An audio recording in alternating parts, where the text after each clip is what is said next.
Y vamos a 1 Juan capítulo 5. Hoy vamos a estar concluyendo la carta y vamos a leer desde los versos 13 hasta el verso 21. Leemos, oramos y comenzamos. Dice así: estas cosas les he escrito a ustedes que creen en el nombre del Hijo de Dios, para que sepan que tienen vida eterna.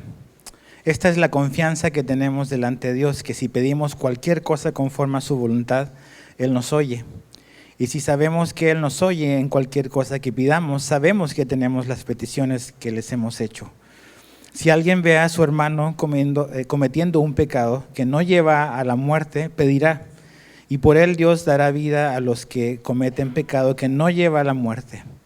Hay un pecado que lleva a la muerte, yo no digo que se deba pedir por ese. Toda injusticia es pecado, pero hay pecado que no lleva a la muerte. Sabemos que todo el que ha nacido de Dios no peca, sino que aquel que nació de Dios lo guarda y el maligno no lo toca. Sabemos que somos de Dios y que el mundo entero está bajo el poder del maligno. Y sabemos que el Hijo de Dios ha venido y nos ha dado entendimiento a fin de que conozcamos a aquel que es verdadero.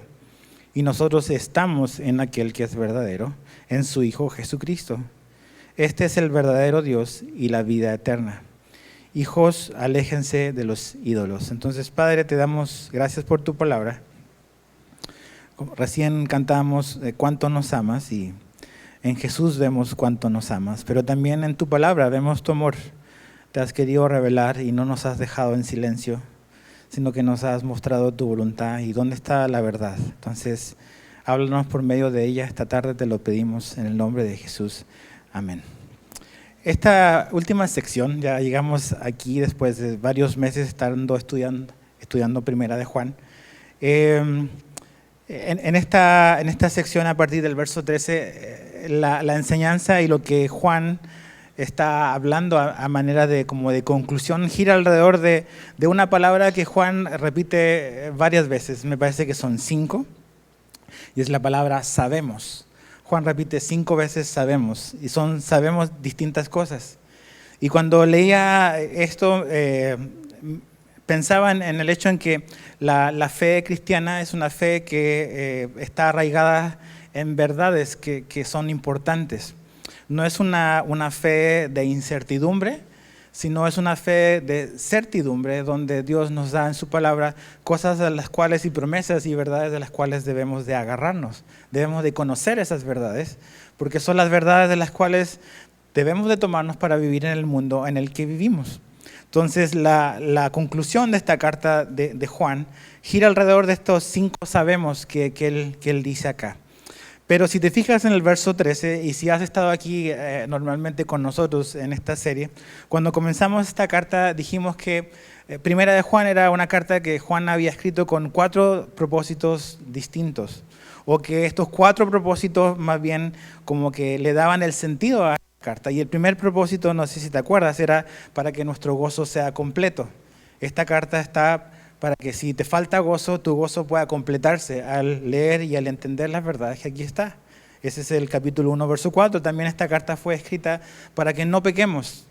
Y lo que ahí Juan nos está diciendo en el capítulo 2, verso 1, es que Dios nos ha dado lo que necesitamos para vivir libre del poder del pecado. Ya lo tenemos. También la tercera razón por la cual Juan escribe esta carta es para que no seamos engañados. O sea, Juan tiene este corazón pastoral. Y en el capítulo 2, verso 26, nos habla que él escribe también esto para que no seamos engañados con falsas enseñanzas, ¿no? Que permanezcamos en la verdad. Y aquí en el verso 13 que acabamos de leer está el cuarto propósito, que es que él escribe estas cosas para que tengamos seguridad de nuestra salvación. Algo tan importante. Entonces, estos 4 propósitos le dan como que el énfasis o el propósito a esta carta. Y si te fijas muy bien, lee otra vez ahí conmigo el verso 13 y después voy a hacer una comparativa con otra parte que escribe Juan que tiene ciertas similitudes. Dice, estas cosas les he escrito a ustedes que creen en el nombre del Hijo de Dios para que sepan que tienen vida eterna. Ahora yo te voy a leer y va a aparecer en pantalla lo que Juan escribe al final de su evangelio. En Juan 20:31, Juan dice esto: pero estas cosas se han escrito para que ustedes crean. Hay como que hay un cambio, ¿no? Para que ustedes crean que Jesús es el Cristo, el Hijo de Dios, y para que al creer tengan vida, dice, en su nombre. El propósito del Evangelio está enfocado en personas que no son creyentes. No sé si alguna vez alguien te dijo, cuando no conocías a Jesús, lee el Evangelio de Juan, ¿no? Ok, precisamente está escrito para que los que no crean que Jesús es el Hijo de Dios. Pero la carta de Juan está escrita para los que ya creyeron en que Jesús es el Hijo de Dios. Son como que objetivos diferentes, pero tienen ciertas similitudes. Hay una coherencia. De hecho, muchas de las cosas que Juan nos ha escrito aquí ya las mencionó en su Evangelio. Entonces, volviendo a esto de la certeza y la confianza que tenemos en las verdades y las promesas que Dios nos da, hay 5 cosas que Juan quiere que sepamos y que Dios quiere que tú sepas. Y la primera tiene que ver con lo que leímos en el 13. Dios quiere que tú tengas certeza de que tienes la vida eterna, o sea, que tienes la salvación. ¿Cuáles son las posibilidades? ¿Cuáles son los grupos? ¿En cuál grupo estás? Están los que no creen, los que han decidido básicamente rechazar la buena nueva del Evangelio y han rechazado a Jesús, lo que Él ha venido a dar. Son los que no creen. Y están los otros, los que sí hemos creído, ¿no? Los que hemos visto la evidencia y hemos escuchado el Evangelio y Dios nos salvó. Pero hay otro grupo también que son los que creen, ¿no? Que son básicamente parte del primer grupo, no han creído todavía, de verdad, pero creen que creen. Y también creo que cuando uno le habla a una congregación como la que tenemos, evidentemente también deben de haber de esas personas acá que creen, pero realmente no han nacido de nuevo. Entonces, lo que Juan está diciendo aquí básicamente es que podemos tener esa seguridad y esa certeza de que efectivamente estamos en la salvación. Podemos tener certeza sobre eso. Y esa certeza pasa básicamente es qué vas a hacer o qué has hecho con Jesús y lo que Él hizo por nosotros. Si te recuerdas la semana pasada y si lees ahí tantito, levantas tu mirada en el verso 12, Juan decía que el que tiene al Hijo tiene la vida y el que no tiene al Hijo de Dios no tiene la vida. Es tan sencillo como eso. Es profundo, pero es sencillo. ¿Tienes a Jesús y Jesús te tiene a ti o no? Si has abrazado y has confiado en Jesús y le has entregado tu vida, tienes vida eterna. Y esa es la certeza que Juan quiere que tengamos. Ahora, hay maneras, o qué es lo que nos ha dicho Juan para poder determinar si efectivamente tú has creído. Juan nos ha dado ciertas cosas que podemos mirar y podemos observar para saber realmente que tenemos seguridad de salvación. Absolutamente. Juan nos ha dicho a lo largo de su carta cosas que nos ayudan a poder examinar nuestra fe y a poder saber si de verdad creemos o somos los que creemos, ¿no? ¿Y qué es lo que nos ha dicho Juan? Por ejemplo, ve conmigo al capítulo 2, verso 3 de 1 Juan. Todos estos versículos son en esta misma primera carta. Capítulo 2, verso 3, Juan escribe lo siguiente. En esto sabemos, esa palabra otra vez que usa muchas veces, sabemos. Dice, en esto sabemos que lo hemos llegado a conocer. Okay, ¿cómo sabemos que conocemos de verdad a Dios? ¿Qué dice ahí? Si guardamos sus mandamientos. La primera evidencia o una evidencia que tú de verdad has creído es que estás obedeciendo su palabra. Y otra vez siempre necesitamos como que recordarlo, que no estamos hablando de una perfecta obediencia, porque ninguno de nosotros obedece perfectamente todo lo que Dios nos pide. Pero un cristiano que ha creído de verdad y que ha nacido nuevo está creciendo en obediencia a su palabra. ¿Es eso evidente en tu vida o no? Eso es lo que tú tienes que ver. Segunda evidencia, la encontramos en el mismo versículo que leímos al inicio, capítulo 5, verso 13. Dice, los que creen en el nombre del Hijo de Dios, ellos son los que tienen vida eterna. Entonces, has puesto tu confianza en Jesús como tu Salvador. Has confiado en Él como más que un simple hombre, sino como tu Salvador, como la persona que dio su vida para perdonar tus pecados o no. Tercera evidencia, capítulo 3, versos 2 y 3. Capítulo 3, versos 2 y 3 dice, amados, ahora somos hijos de Dios y aún no se ha manifestado lo que habremos de ser, pero sabemos que cuando Cristo se manifieste, seremos semejantes a Él porque lo veremos como Él es. Y todo el que tiene esta esperanza puesta en Él se purifica así como Él es puro. Aquí dice algo muy importante y es el que los hijos de Dios tienen una esperanza. ¿Y cuál es esa esperanza? Es que esperan el regreso de Cristo. Esperan que Jesús regrese, que se manifieste, dice Juan.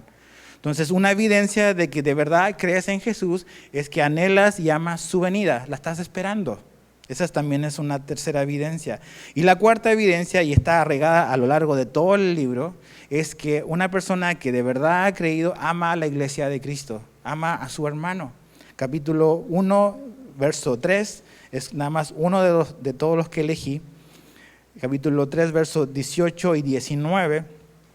Dice, hijos, no amemos de palabra ni de lengua, sino de hecho y en verdad. Dice, en esto sabemos que somos de la verdad y aseguraremos nuestros corazones delante de Él. ¿Cómo podemos tener seguridad y certeza? En esto sabemos en que amamos de verdad. Amamos a los hermanos. Entonces, estas cuatro cosas, obediencia a la palabra, confianza en Jesús, anhelo por su regreso, amar a su iglesia, son evidencias de alguien que realmente ha creído de verdad y no solamente cree que cree, y no lo es. ¿Okay? Ahora, volviendo al capítulo 5, el verso 14 al 15 dice algo muy importante. Dice, esta es la confianza que tenemos delante de Él. Como cristianos tenemos confianza delante de Dios. Hay una seguridad y una certeza sobre algo. ¿Y cuál es esa confianza que tenemos delante de Dios? Es que tú y yo, si hemos puesto nuestra fe en Jesús, tenemos acceso a Dios. Tenemos acceso a Él. Y es un acceso seguro para nosotros. Ahora, ve conmigo, deja ahí marcado el capítulo 5 y ve conmigo al libro de Hebreos, por favor. A la carta a los Hebreos, está hacia tu izquierda de Primera de Juan. Hebreos capítulo 4, verso 14 al 16, Hebreos 4, 14 al 16. Mira lo que nos dice el autor a los Hebreos. Dice, teniendo pues un gran sumo sacerdote que trascendió los cielos, Jesús, el Hijo de Dios, retengamos nuestra fe, porque no tenemos un sumo sacerdote que no pueda compadecerse de nuestras flaquezas, sino uno que ha sido tentado en todo como nosotros, pero sin pecado. Por tanto, acerquémonos con confianza al trono de la gracia para que recibamos misericordia y hallemos gracia para la ayuda oportuna. Hebreo nos está dando básicamente la libertad de acceder a Dios con confianza. Esto no está diciendo que seamos confianzudos, que son cosas distintas, pero sí que podemos acercarnos a Dios con confianza, al Padre. Ahora, yo decía en la mañana que yo no sé qué tipo de padres tú hayas tenido en tu vida. Y generalmente nuestra tendencia es, al tipo de padre que hemos tenido lo vinculamos a Dios. Entonces, si tu padre no fue bueno, tienes serios problemas con esta verdad del padre, ¿no?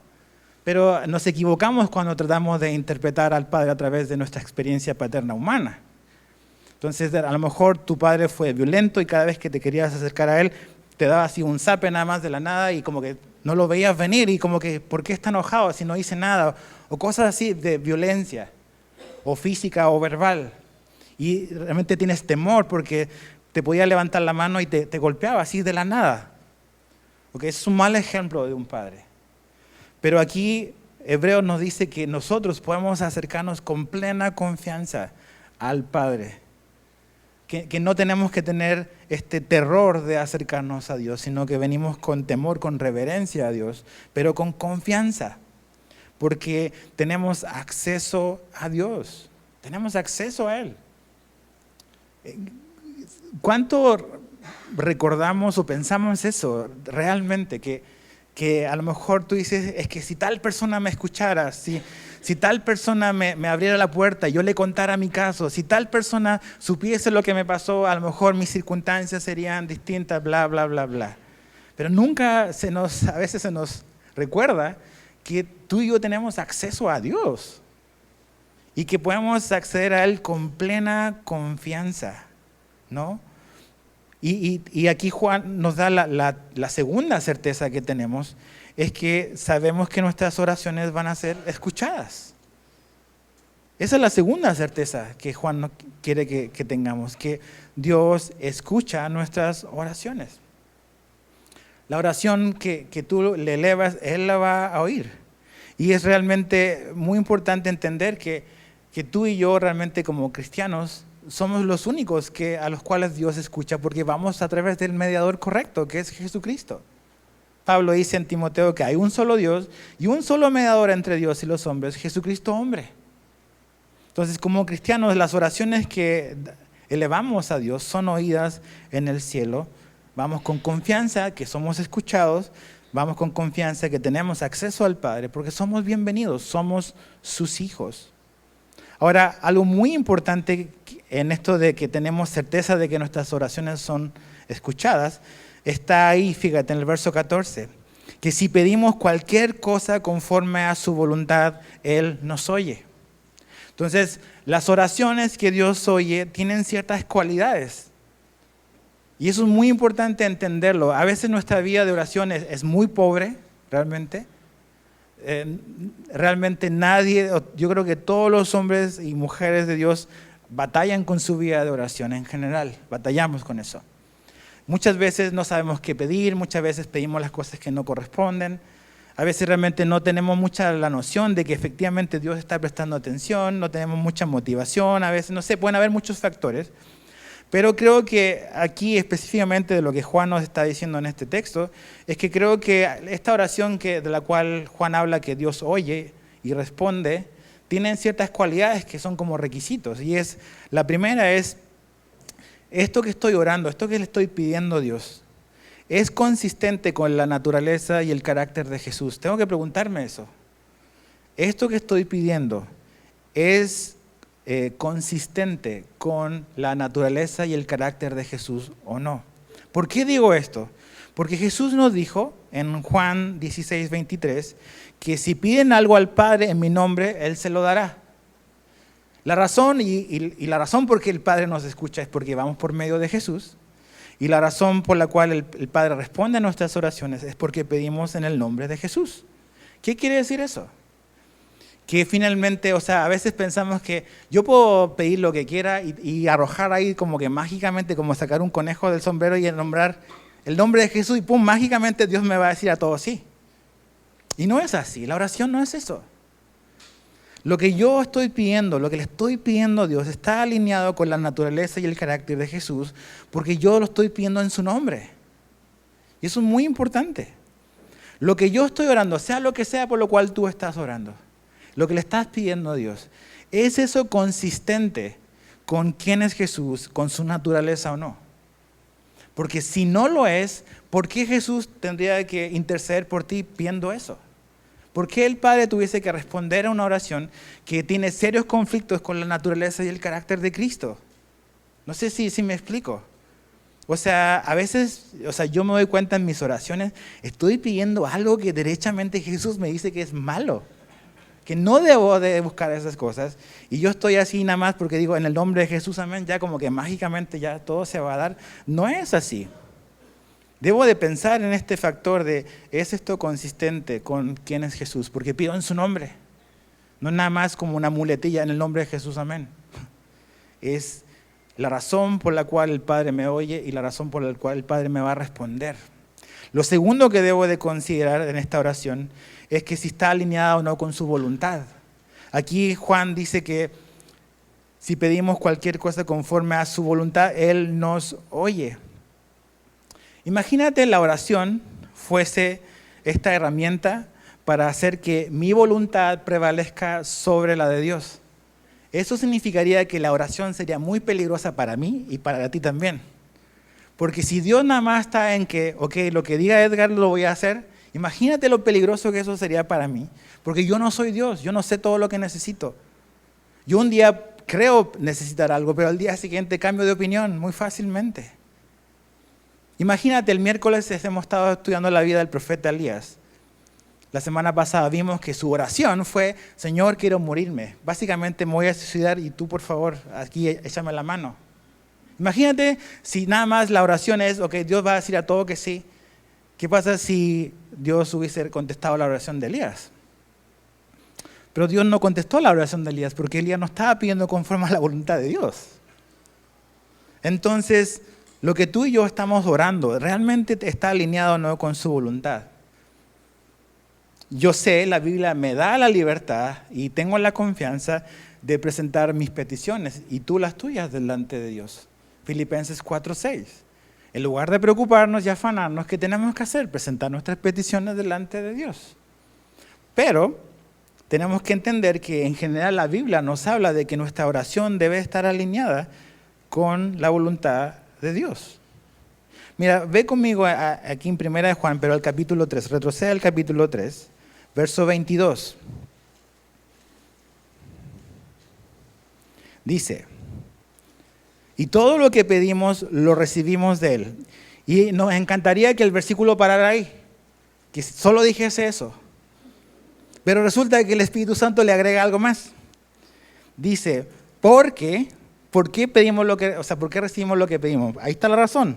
Porque guardamos sus mandamientos y hacemos las cosas que son agradables delante de Él. Ok, si tú guardas sus mandamientos y quieres hacer lo que es agradable ante Dios, Dios te va a decir que sí a tu oración. Entonces, la pregunta es, ¿lo que yo estoy pidiendo, por lo que yo estoy orando, está alineado con su palabra o no? Lo que yo estoy pidiendo, ¿es algo que le agrada a Dios o no? Si no, ¿por qué Dios va a contestar? ¿No? Dios quiere transformar tu vida. Dios quiere que te parezcas más a Jesús. Eso es lo que Dios quiere. La Biblia es muy clara con eso. Y si tú empiezas a pedir por X cosas, no, Señor, dame un mejor trabajo. Me quiero ir a vivir a X ciudad. Ok. Si tú estás orando y puedes orar por eso, no digo que no. Pero ¿qué tal si Dios te da ese trabajo y Dios te hace moverte a esa X ciudad? ¿Qué pasa si en esa ciudad dejas de congregarte? ¿Qué pasa si en esa ciudad empiezas únicamente a pensar en dinero? Te olvidas de tu familia, te olvidas de tu relación con Dios. ¿Dios va a contestar esa oración? ¿Dios te va a dar algo que te va a alejar de Él? No. No te la va a dar. ¿Por qué? Porque te ama. Por eso. Porque nos ama. Entonces, tengo que examinar mis oraciones porque yo veo, mi vista es miope, es a corto plazo. Y yo pienso que ahora yo necesito esto y que esto es lo que necesito con máxima urgencia, pero Dios siempre ve con una vista panorámica de las cosas y lo que realmente yo necesito y lo que es mejor para ti. Dios me va a decir que no a algo que me va a destruir. Dios me va a decir que no a algo que me va a alejar de Él. Dios no te va a decir que sí a algo que te va a alejar de Él. Porque te ama, por eso. Entonces, ¿cuál es la mejor manera de orar? Y creo que la única manera es orar alineados con la voluntad de Dios. ¿Puedes presentarle tus peticiones a Dios? Claro que sí. Pero debemos siempre entender que la oración que Dios contesta, como dice acá, es si pedimos conforme a su voluntad. Orar no es venderle a Dios mi buena idea. A veces somos vendedores. Y Señor, mira, fíjate que si me dan ese aumento va a ser súper bueno para mi familia y voy a realmente estar agradecido. Ahora sí voy a ofrendar porque realmente voy a tener más dinero. Empezamos a pintarle la historia de maravilla a Dios. Le estamos vendiendo nuestra idea para que Dios nos bendiga. Bendiga mis planes.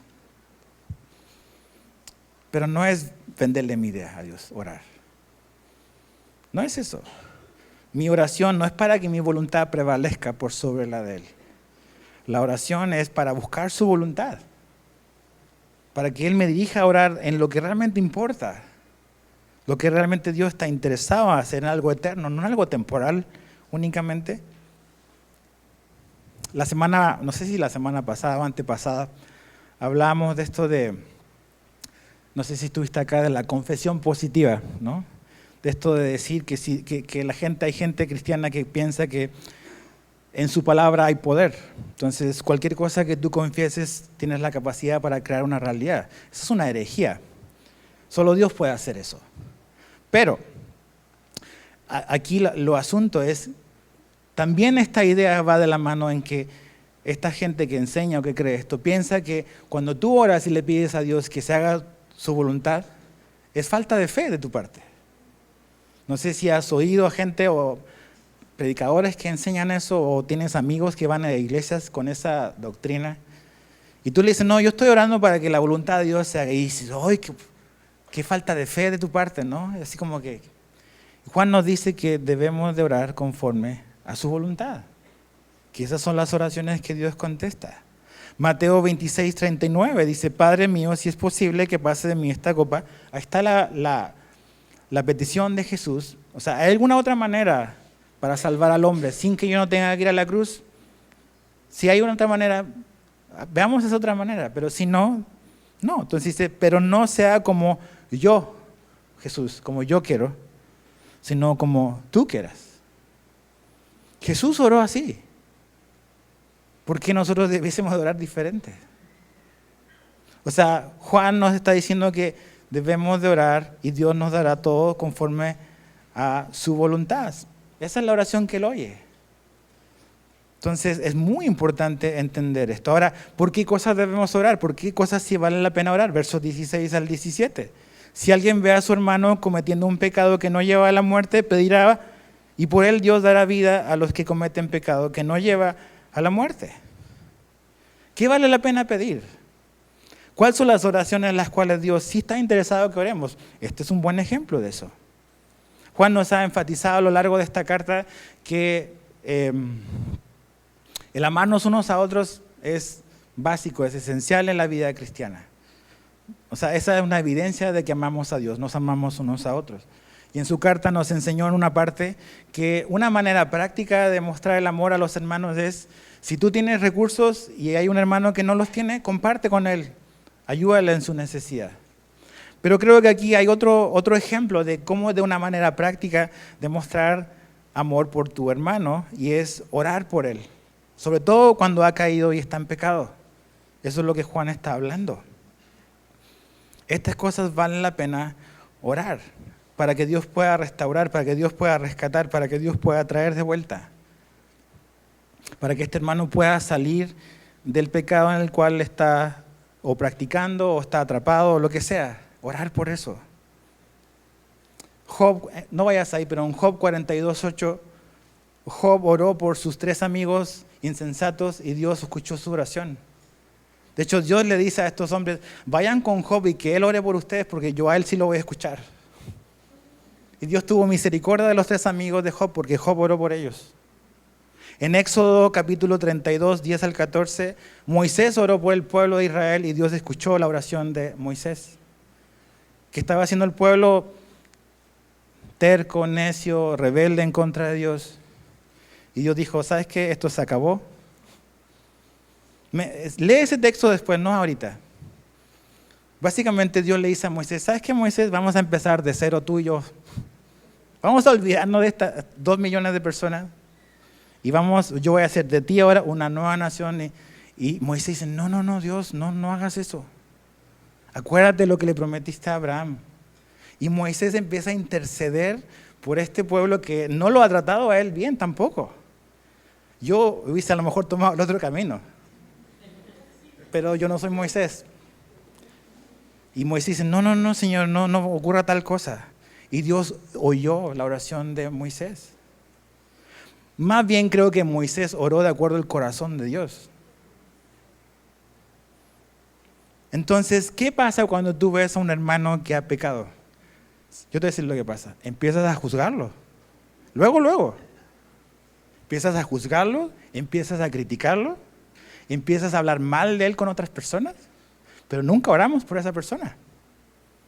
O sea, aquí está el manual de procedimiento de Dios. Cuando tú ves a un hermano que ha pecado, tienes que orar por él. No propagar un chisme por WhatsApp. No decir, mira dónde lo vi, mira qué está haciendo. Eso no tiene nada de cristiano. Lo cristiano es orar. Esas son las oraciones que Dios está interesado en escuchar de ti y de mí. Que de verdad tenemos un corazón compasivo por el hermano que ha caído y que no está viendo con claridad y que está tomando malas decisiones, pero no andar murmurando y quejándonos y hablando mal, sino orar. Lo que esa persona necesita en ese momento no es un argumento, no es una razón, no es una discusión, es tu oración. Dios puede hacer lo que sea necesario, y aunque Dios no va a obligar a esa persona, Dios puede crear las circunstancias para que esa persona venga a un arrepentimiento y abandone ese pecado. Y de hecho dice, ora por tu hermano. ¿El hermano comete pecado? Sí.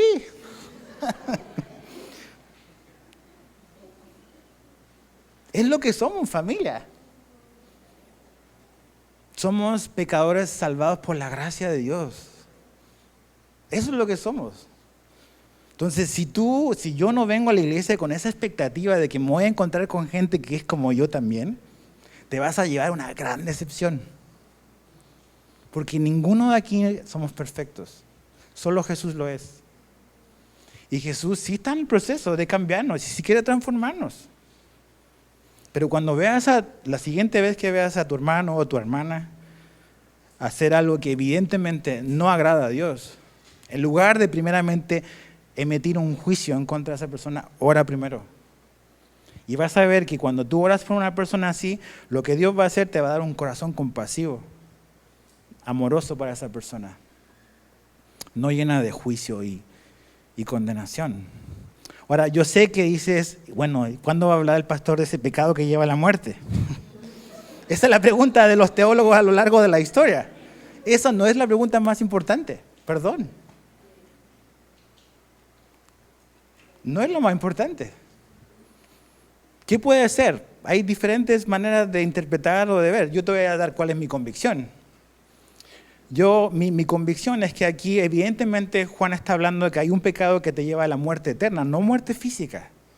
Porque Juan está hablando de la vida eterna y lo contrario, el opuesto es muerte eterna, no muerte física necesariamente. Entonces hay un pecado que te lleva a la muerte eterna. ¿Cuál es ese pecado? La incredulidad. Ese es el pecado. Rechazar a Jesús. Jesús habló del pecado imperdonable, de la blasfemia contra el Espíritu Santo. Y he escuchado tantas teorías sobre eso, es más sencillo de lo que realmente es. Para blasfemar en contra del Espíritu Santo tienes que saber a qué viene el Espíritu Santo. El Espíritu Santo vino a convencernos de que necesitamos creer en Jesús. A eso vino. Entonces, cuando tú te estás resistiendo a creer, estás blasfemando contra el Espíritu porque el Espíritu Santo te está queriendo convencer de que Jesús es el Hijo de Dios y que debes de creer en Él. Y ese es el único pecado imperdonable, tu incredulidad. Si tú te mueres siendo un incrédulo, no puedes ser perdonado, porque la manera en que eres perdonado es venir a la fe en Jesucristo.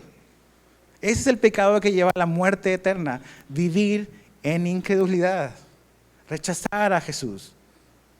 Aquí probablemente deben haber personas que no han nacido nuevo. En un grupo como este seguro lo hay. Y has oído, tu familia te ha hablado, tu esposo, tu esposa, tu papá o tus hijos, y te has resistido, te has resistido, te has resistido.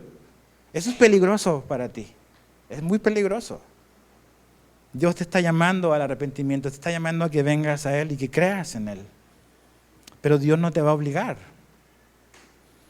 Dios no te va a obligar. Entonces, un rechazo tenaz y constante de Jesús o hacia Jesús como el Salvador te va a llevar a la muerte eterna. Necesitas venir a la fe y al arrepentimiento. Verso 18 al 21. Sabemos otra vez, otros sabemos, el tercero creo que es, que todo el que ha nacido de Dios no peca, sino que aquel que nació de Dios lo guarda y el maligno no lo toca. Aquí tenemos la tercera certeza, y es la certeza de victoria, le puse yo. Y esto es como un pequeño resumen de algo que Juan ya nos enseñó. Ve conmigo al capítulo 3, por favor, de 1 Juan, capítulo 3, verso 9. Puedes escuchar el audio, está en la página web, ahí están todos los audios de Juan. Dice capítulo 3, verso 9, ninguno que es nacido de Dios practica el pecado, porque la simiente de Dios permanece en él. No puede pecar porque es nacido de Dios. Entonces, ¿qué es lo que está diciendo Juan? Está resumiendo lo que él explicó en esa sección. ¿Y cuál es la verdad de esa sección? Una verdad muy importante. El cristiano, el que ha nacido de nuevo, es libre del poder del pecado, ¿ok? El pecado ya no tiene el control sobre nuestra vida, pero todavía lucha con la presencia del pecado en su vida. O sea, el pecado perdió el poder, pero sigue estando presente en nuestra vida, en nuestra carne, todavía. Entonces todavía vamos a tener luchas con el pecado y con la carne mientras somos cristianos. Porque ahora hay dos naturalezas. Está la nueva naturaleza, el nuevo hombre, pero todavía sigue estando la vieja naturaleza, con la que luchas todos los días, con la que yo lucho todos los días. Entonces, van a haber días donde van a haber triunfos y van a haber días donde van a haber derrotas. Pero lo que Juan nos está enfatizando y recordando es que tú y yo tenemos la certeza de la victoria, que efectivamente Dios nos ha dado todo lo que necesitamos para no ser esclavos otra vez del poder del pecado. La presencia del pecado va a dejar de estar presente en nuestra vida cuando estemos en el cielo con un cuerpo glorificado. Pero mientras estemos en esta tierra, vamos a tener que seguir lidiando con el pecado en nuestra vida. Pero no estamos obligados a obedecerlo. No estamos obligados a caer en la tentación. Vamos a ser tentados, pero hay un camino de salida para la tentación. Cuando tú no eras un cristiano, tu única opción era pecar. Mi única opción era pecar. Cuando naciste de nuevo, tienes otra opción, no pecar. Con la ayuda del Espíritu Santo, con esta nueva naturaleza, si te fijas, la razón por la cual dice este hombre no peca es porque tiene una simiente nueva en él. Hay una nueva realidad dentro de nosotros. Dios nos dio una nueva naturaleza. Tú no puedes vivir la vida cristiana si no eres un cristiano. Suena tan básico, pero es una gran verdad. La única manera de poder amar a tu enemigo es habiendo nacido de nuevo. La única manera de poder perdonar a tu enemigo es naciendo de nuevo. La única manera de poder amar a tu esposa como Jesús pide de ti, naciendo de nuevo. La única manera en que tú vas a sujetarte a tu marido, naciendo de nuevo. La única manera en que vas a poder amar a tus hijos como Dios quiere, naciendo de nuevo. La vida cristiana es imposible si no naces de nuevo. Necesitas una nueva simiente, una nueva naturaleza dentro de ti. Y Jesús te la ha dado, me la ha dado. Pero aún hay una lucha y un conflicto, lo sé, lo sabemos. Pero esa es la certeza que Dios nos quiere dar. Luchamos desde el lado de la victoria, no desde la derrota. Enfrentamos la tentación desde el lado de la victoria, no entramos derrotados a la tentación. Un nuevo nacimiento es necesario y Dios nos ha dado su Espíritu. Ahora, ¿qué pasa si pecamos? Tenemos, como dice el capítulo 2, verso 1, tenemos un abogado delante de Dios que es Jesucristo. ¿Por qué Juan pone eso? Porque todavía sabe que la realidad de que vamos a pecar está presente. Por eso necesitamos un abogado. Nos vamos a meter en problemas y tenemos un acusador que es Satanás. Necesitamos un abogado. Dios nos ha dado su Espíritu. Cuando un cristiano peca, cuando tú y yo pecamos, el Espíritu Santo va a venir y nos va a convencer de ese pecado. No te va a dejar tranquilo, no me va a dejar tranquilo. Me va a decir, Edgar, ve y pídele disculpas a tu esposa. Va a decir esas cosas, te va a convencer. Nos va a recordar palabras que como casados nos van a ser útiles toda la vida. Amor, yo me equivoqué, perdóname.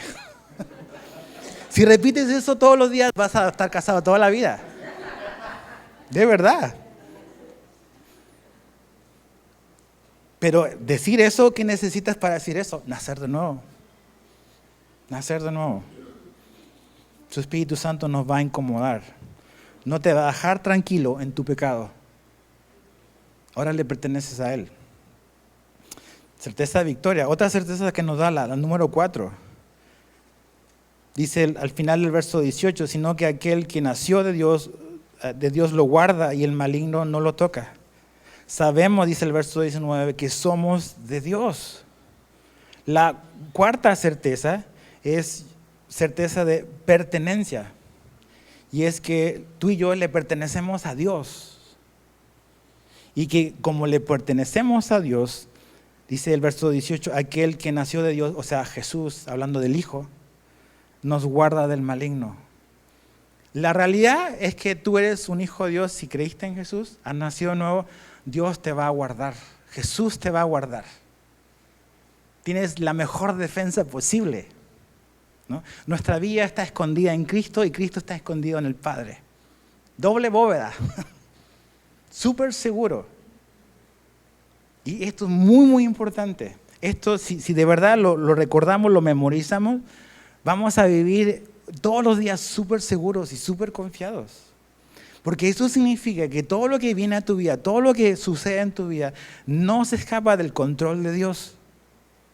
No es que de repente Satanás va a hacer algo y como que Dios dijo, ay, no me vi venir eso.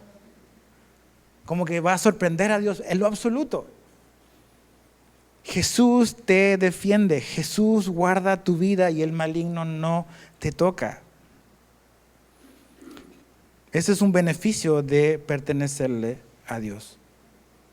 Ahora, algo muy importante, porque Juan dice que el mundo está bajo el maligno, el mundo entero. Esa es otra certeza que debes de saber. O sea, el mundo de los negocios está bajo el maligno.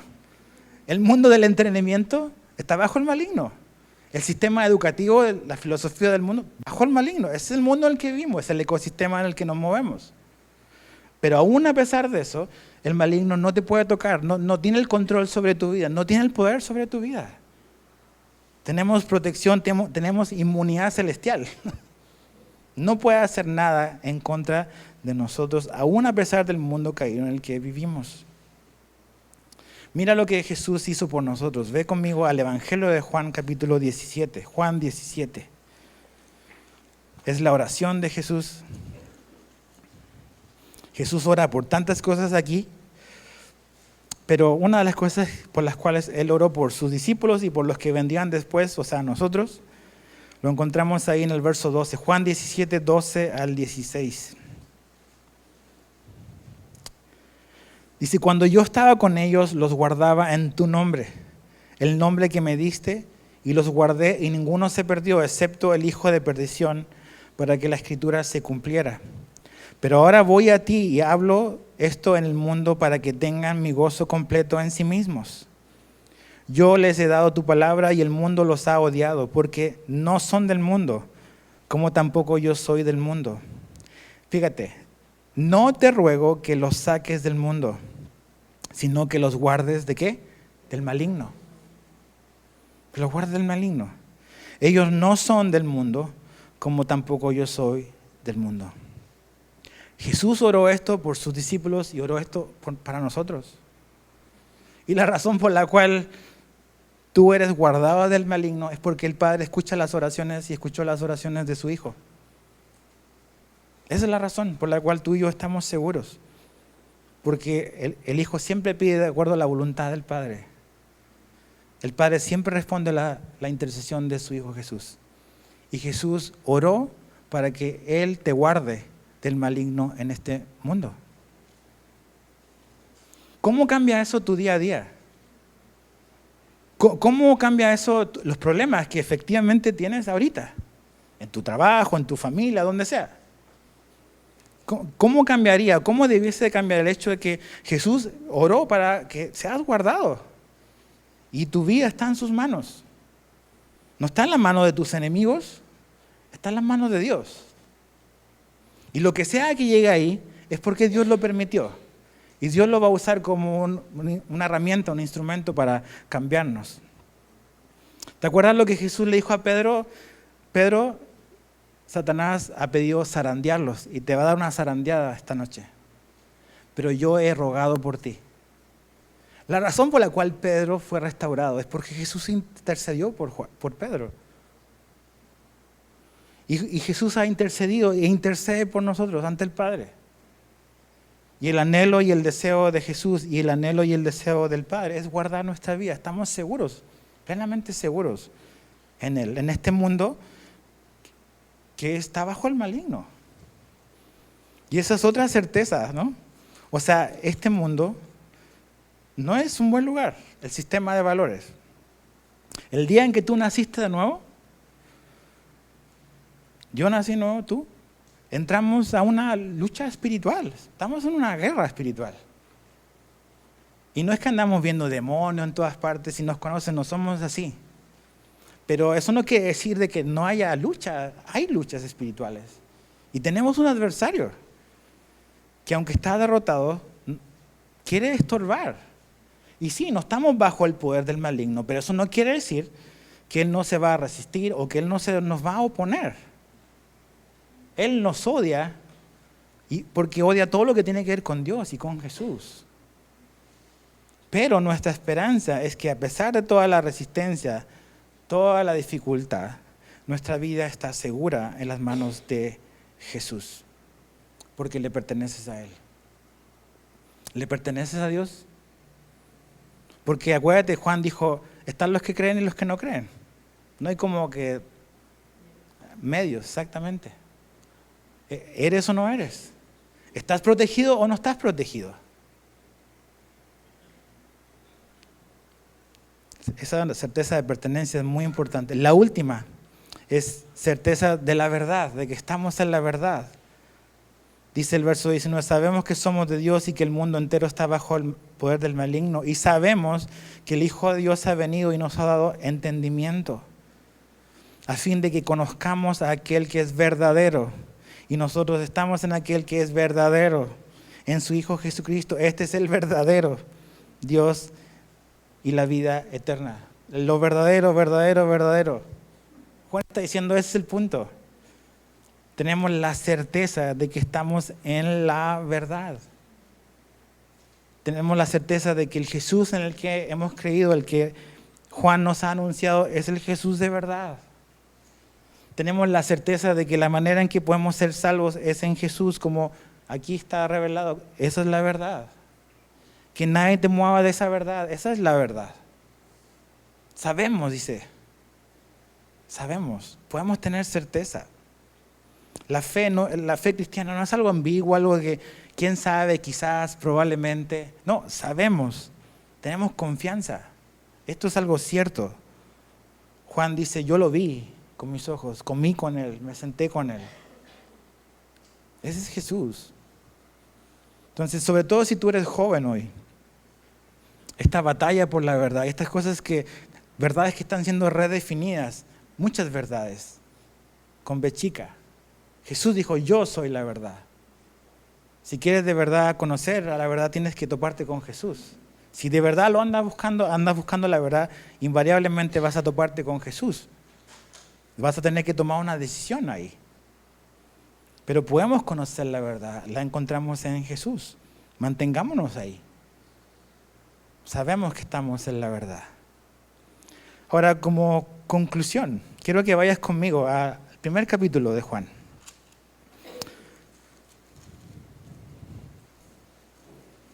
Ya terminamos. Pero antes.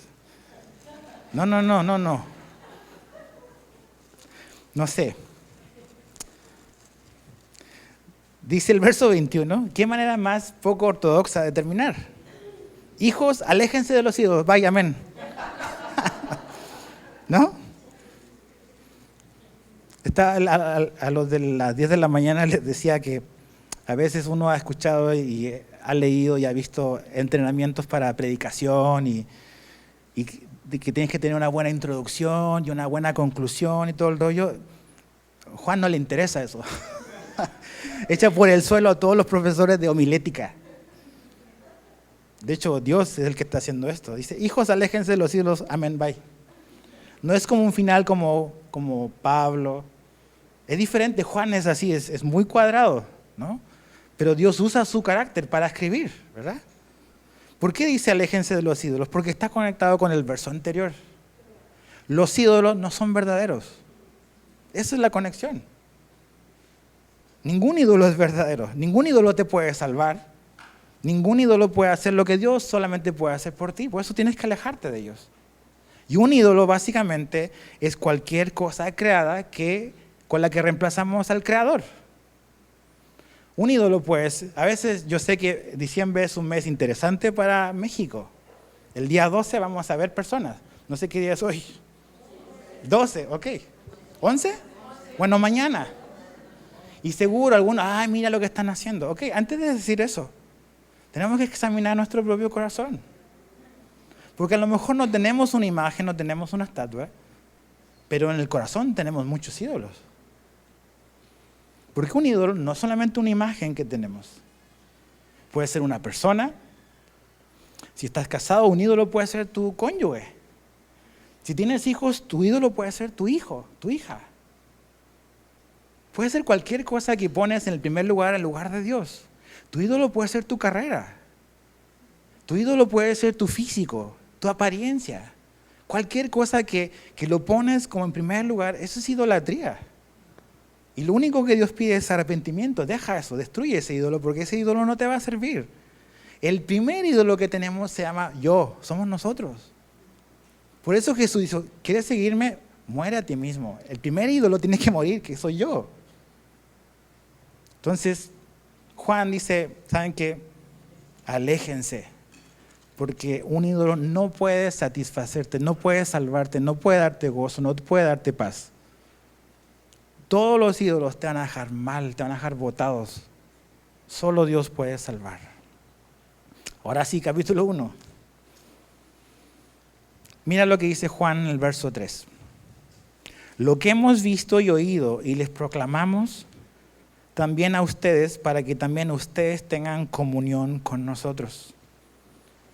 En verdad, nuestra comunión es con el Padre y con su Hijo Jesucristo.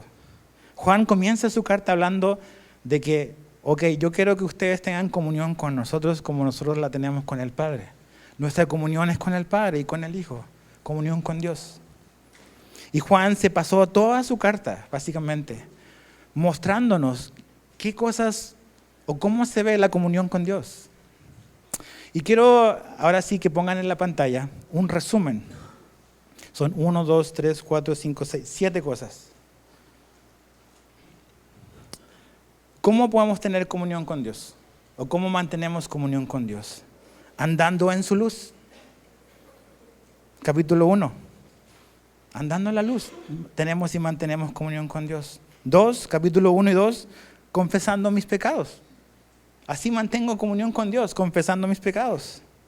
3, capítulo 2, obedeciendo su palabra. Cuando obedezco su palabra, estoy en comunión con Dios. 4, capítulo 2, no amando este mundo. Así tengo comunión con Dios, no amando este mundo.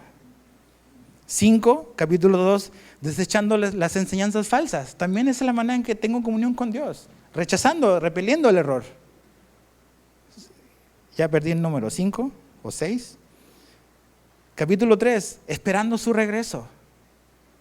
Si yo espero su regreso, es una manera de tener comunión con Dios. Anhelo el regreso de Cristo, capítulo 3. Y finalmente el último, capítulo 2, capítulo 3, capítulo 4, amando a su iglesia, amando a los hermanos. Y esa es una manera en que tengo comunión con Dios. Entonces, ahí está el resumen en 7 puntos de Primera de Juan. ¿Cómo estamos ahí? Vamos a bajar esta escalera. Nos vamos a ir a comer. Mañana vamos a ir al trabajo. O a lo mejor saliendo de aquí vamos a ir a trabajar. ¿Cómo vas a andar en la luz en tu trabajo?